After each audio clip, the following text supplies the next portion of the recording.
කියොත් කවුරු හරි ගැන කියවන.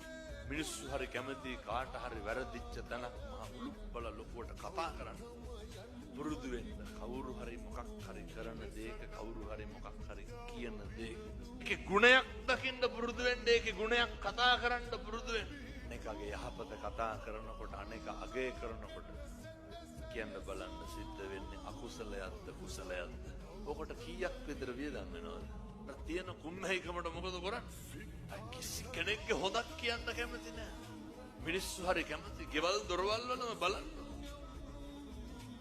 කවද්ද මේ අම්මලාගෙන් අහන්නේ. අම්මලා කවද්ද අන්තිමේට තාත්තලාගේ හොදක් කිව්වේ? ගෙවල් වල කියනවද හොඳ නැහැ? අම්මලා කවද්ද අන්තිමේට තාත්තලාගේ ගුණයක් කිව්වේ?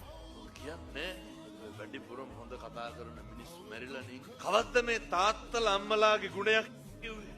කියනවද ගෙවල් වල? කවද්ද තාත්තලා අම්මලාගේ හොදක් කිව්වේ?